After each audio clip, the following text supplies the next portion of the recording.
जी भाभी कहाँ हो आप? चारों दिशाओं में सब ढूंढ रहे हैं, राम जी लक्ष्मण जी दोनों लोग ढूंढ रहे हैं, लेकिन श्रीयासु का पता नहीं चल रहा है।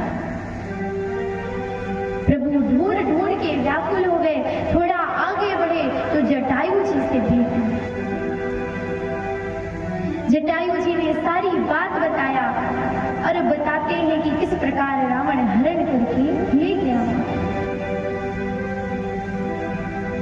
बस इतना बता करके जटायु जी के प्राण चले जाते हैं और आज प्रभु ने जटायु जी की अंत्येष्टि क्रिया की। हमने बताया था ना कि जटायु जी के पुत्र हैं राम जी, क्योंकि दान में दिया था दशरथ जी ने। तो पुत्र होने के नाते आज प्रभु श्री राम जी ने जटायु जी की अंत्येष्टि क्रिया को करा है। और इसके बाद अंत्येष्टि क्रिया करने के बाद आगे बढ़ते हैं, श्रीयासु को ढूंढ रहे हैं, आवाज लगा रहे हैं, क्योंकि भाई कोई मार्ग में वहां तक पहुंचने, ढूंढते ढूंढते आगे जा रहे हैं, आगे जा रहे हैं। तो इधर माता सबरी जी है। सबरी जी को तो सभी जानते होंगे, है ना? कौन नहीं जानता सबरी जी को? हाथ उठाइए जो ना जानता हो। अभी आप लोग बहुत भजन गाए हैं ना, मेरी झोपड़ी के भाग आज जाग जाएंगे, है ना? इस भजन से तो सभी लोग जान गए होंगे। कौन नहीं जानता? अच्छा, जानते हैं सब लोग जानते हैं, हाथ उठाइए। अच्छा, सबरी जी मतंग ऋषि की शिष्या, घर द्वार छोड़ दिया, गुरुदेव की शरण में आई। और जब गुरुदेव इस धराधाम से जाने लगे तो उन्होंने सबरी जी से कहा, सबरी तुम राह तकना, एक दिन प्रभु अवश्य आएंगे। हे सबरी तुम प्रभु का इंतजार करना, एक दिन प्रभु अवश्य आएंगे, तुम्हें दर्शन देंगे, तुम्हारा कल्याण करेंगे।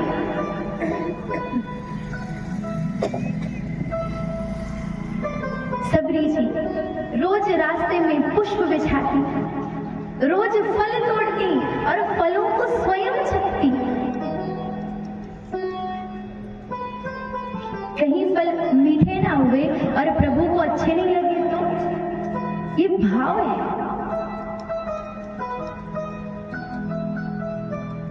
रोज रास्ते में फूल बिछाती थी, रोज फल तोड़ती थी, सुंदर मीठे बेर तोड़ती थी, खुद चखती थी, अपने घर को साफ करती थी ताकि प्रभु आए तो प्रसन्न हो जाए। रोज सबरी माता राह तकती रहे कि एक दिन उनके प्रभु जरूर आएंगे। और जब आप प्रभु से मिलने का मन बनाओ तो प्रभु आएंगे जरूर, ये बात तो तय है। सबरी जी को विश्वास था कि भगवान उनका विश्वास तोड़ेंगे नहीं, जरूर आएंगे, अवश्य ही आएंगे। सबरी जी इसी आशा में रोज पुष्प बिछाती, प्रभु का इंतजार करती, राह देखती कि नाथ आएंगे और आकर के उद्धार करेंगे। आज वो सुंदर समय आने वाला है। माता सबरी रोज प्रतीक्षा किया करती, मानो मन का उनके सुंदर भाव है। हो रामा रामा रटते रटते बीती रे उमरिया, रामा रामा रटते रटते बीती रे उमरिया, रामा रामा रटते रटते बीती रे उमरिया, रामा रामा रटते रटते बीती रे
तेरी उमरिया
पंकज रज धर मस्तक पर जीवन सफल बनाऊंगी।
जरूर हो मेरी झोपड़ी की भाग आज खुल जाएंगे, राम आएंगे।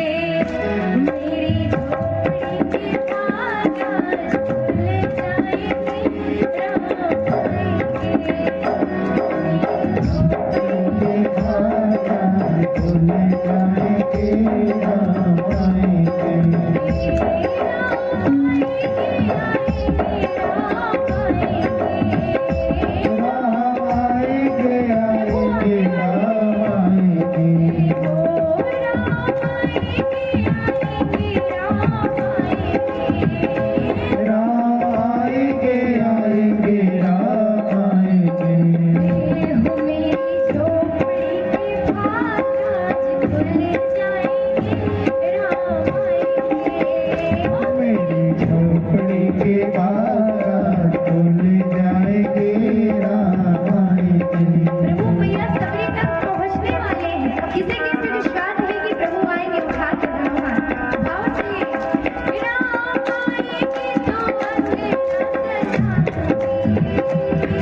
जग जाएंगे, राम आएंगे।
चलते सुंदर दिन आया और आज प्रभु मैया शबरी के पास आए। मैया ने जैसे ही देखा इतनी प्रसन्न, मानो उनकी प्रसन्नता का कोई ठिकाना ही नहीं रहा।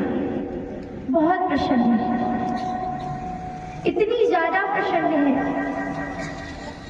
आज प्रभु को खाने के लिए बेर दिए। अच्छा, लक्ष्मण जी ने जब जूठे बेर देखे तो लक्ष्मण जी ने कहा भाई हम तो नहीं खाएंगे जूठे बेर। अब राम जी बड़े प्रेम से खाए वो सुंदर सुंदर बेर। आज प्रभु बड़े स्वाद के साथ खा रहे हैं। लक्ष्मण जी को इशारा किया, लक्ष्मण जी ने भी उठाया, मुंह बना बना के खा रहे हैं क्योंकि जूठे हैं। और हमारे भगवान का स्वभाव ऐसा है कि वो कुछ नहीं देखते, हमारा भाव देखते हैं। दुर्योधन का मेवा त्यागे, साग विदुर घर खाए, सबसे ऊंची प्रेम सगाई। भगवान हमारे प्रेम ही तो देखते हैं। द्वापर में आए कृष्ण जी के अवतार में, साग रोटी को पाया, 56 भोग छोड़ दिए। आज प्रभु ने मैया सबरी के भाव को देखा है। ये नहीं देख रहे कि बेर है, झूठे हैं, कैसे हैं, बस उन्हें तो भाव चाहिए। भगवान को केवल हमारा भाव चाहिए।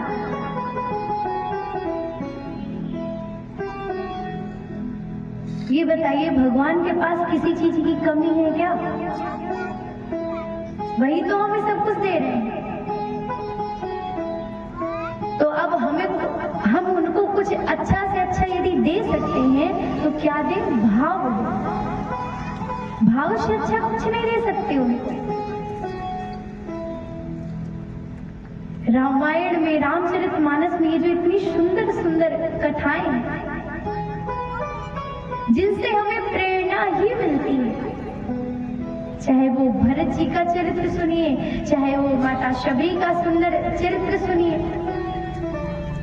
ये बताइए, अगर आपको कह दिया जाए कि भगवान आएंगे तो आप 1 दिन प्रतीक्षा करोगे, 1 वर्ष प्रतीक्षा करोगे, 10 वर्ष प्रतीक्षा करोगे, क्या पूरा जीवन किसी की प्रतीक्षा में व्यतीत कर दो?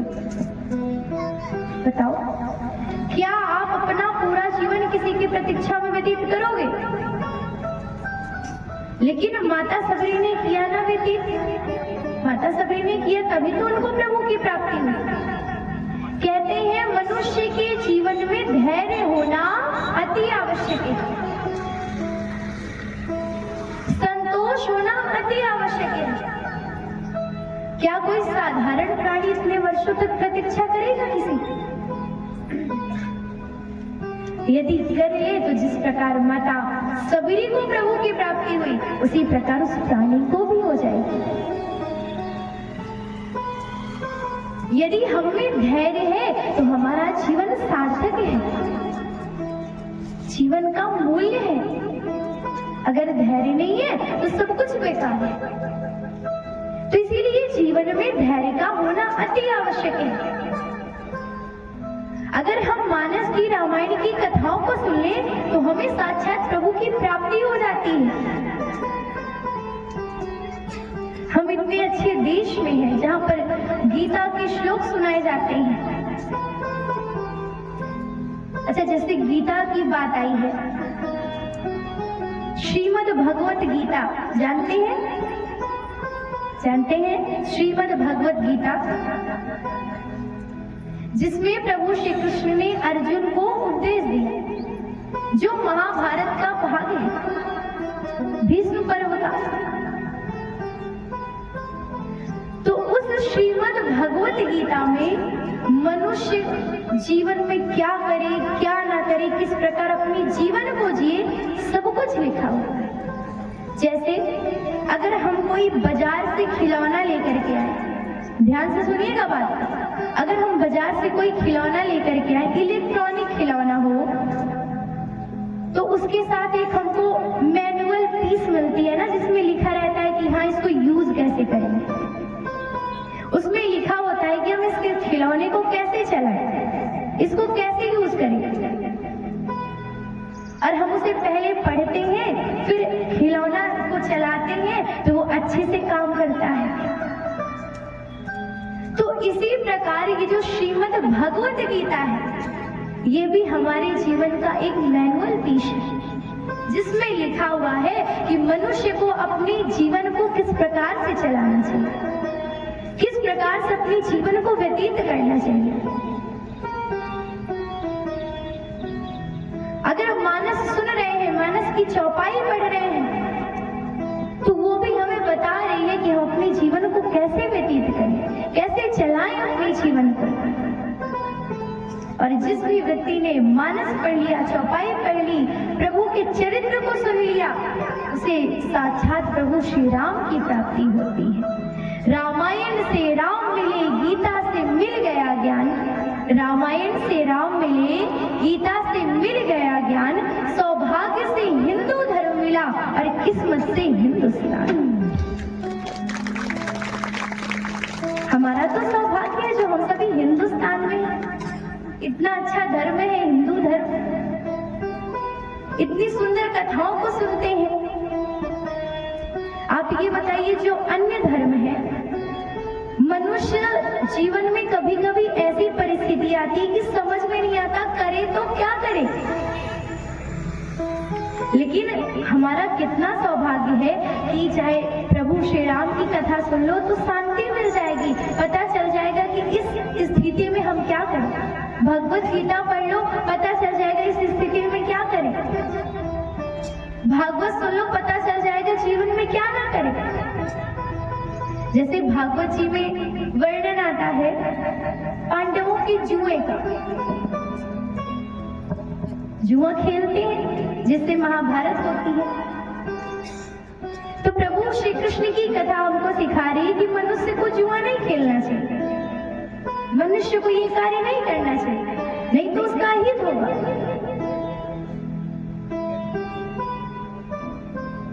राम जी की कथा सिखाती है कि हमें क्या करना चाहिए और कृष्ण जी की कथा सिखाती है क्या नहीं करना चाहिए। आज मां शबरी प्रभु के दर्शन करके स्वयं को कृतार्थ मानती है, स्वयं को सौभाग्यशाली समझती है। प्रभु ने कहा, माता अब हमारा मार्ग प्रशस्त कीजिए। माता शबरी ने प्रभु का मार्ग प्रशस्त किया है, प्रभु को बताया है कि प्रभु आप आगे जाइए, सुंदर पर्वत में सुग्रीव जी का निवास है, पावन पर्वत है, आप जाइए और आपकी सुग्रीव जी से भेंट होगी, वही आपकी सहायता करेंगे। प्रभु माता से भेंट करके वहां से आगे बढ़ जाते हैं। इधर माता शबरी ने प्रभु के दर्शन पाए हैं और दर्शन पा करके आज स्वयं को कृतार्थ समझा है।